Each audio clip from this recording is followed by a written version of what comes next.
का कहर जारी है। बहुत ज़्यादा कोरोना बढ़ गया है और उसी के मद्देनज़र पिछले हफ्ते हम लोगों ने 6 दिन का लॉकडाउन लगाया था, जो कि कल सुबह 5 बजे ख़त्म हो रहा है। जिस तरह से तेज़ी से केसेस बढ़ रहे हैं दिल्ली के अंदर, उन उसको देखते हुए ये लॉकडाउन लगाना बहुत ज़रूरी हो गया था।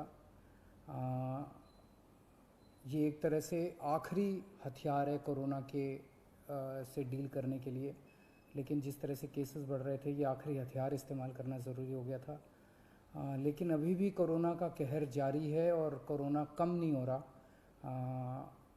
तो इसीलिए उसके मद्देनज़र कई लोगों के भी, जनता के बीच में भी जब हम लोगों ने बात करने की कोशिश की, सबका मत यही है कि लॉकडाउन को भी और बढ़ाना चाहिए। तो लॉकडाउन को दिल्ली के अंदर 1 हफ्ते के लिए और बढ़ाया जा रहा है, अगले सोमवार को सुबह 5 बजे तक के लिए।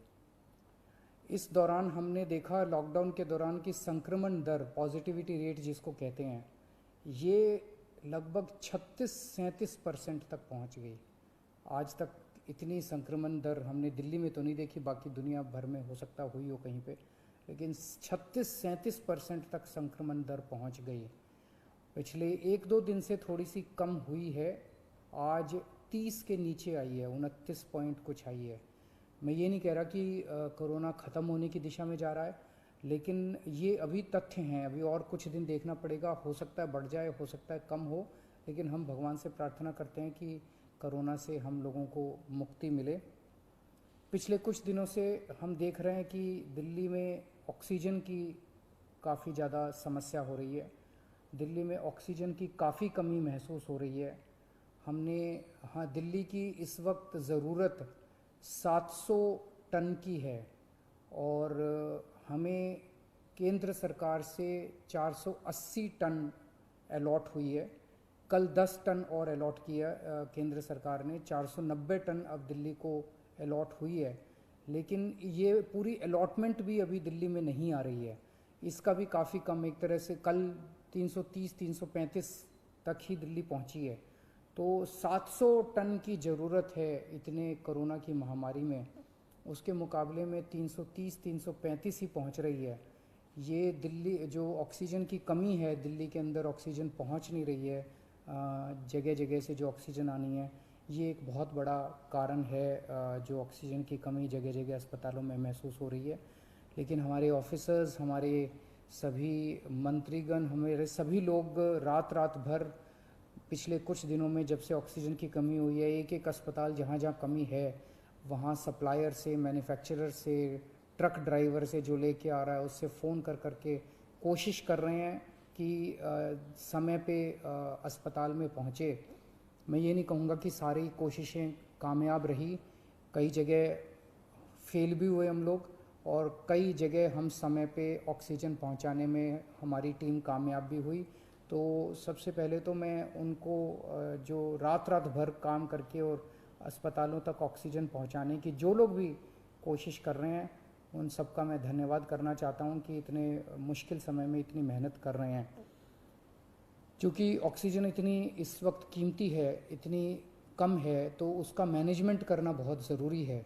तो उसको मैनेजमेंट करने के लिए भी अब पीछे कल से ठोस कदम उठाना चालू किया।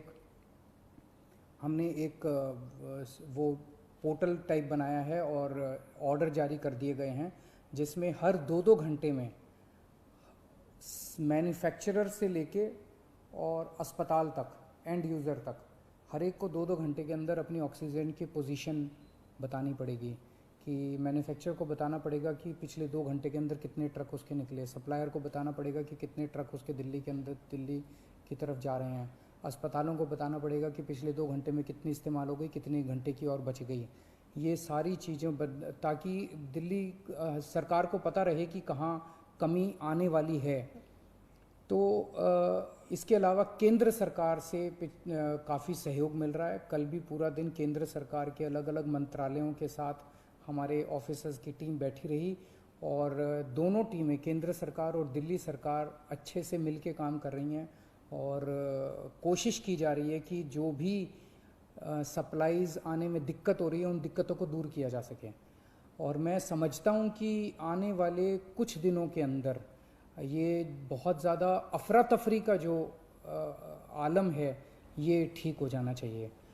कल हम पूरी कोशिश कर रहे हैं कि जहाँ से भी, और केंद्र सरकार से तो मदद मिल रही है, और भी जहाँ से भी हम लोगों को ऑक्सीजन मिल सके, ऑक्सीजन के टैंकर मिल सके, पूरे देश से, दुनिया भर से हम पूरी कोशिश कर रहे हैं। कल देश के सभी मुख्यमंत्रियों को मैंने चिट्ठी लिखी है कि अगर आपके यहाँ, आपके राज्य में, गवर्नमेंट में या किसी कंपनी में कोई ऑक्सीजन की पॉसिबिलिटी हो तो हमें ऑक्सीजन मुहैया कराइए, ऑक्सीजन टैंकर मुहैया कराइए।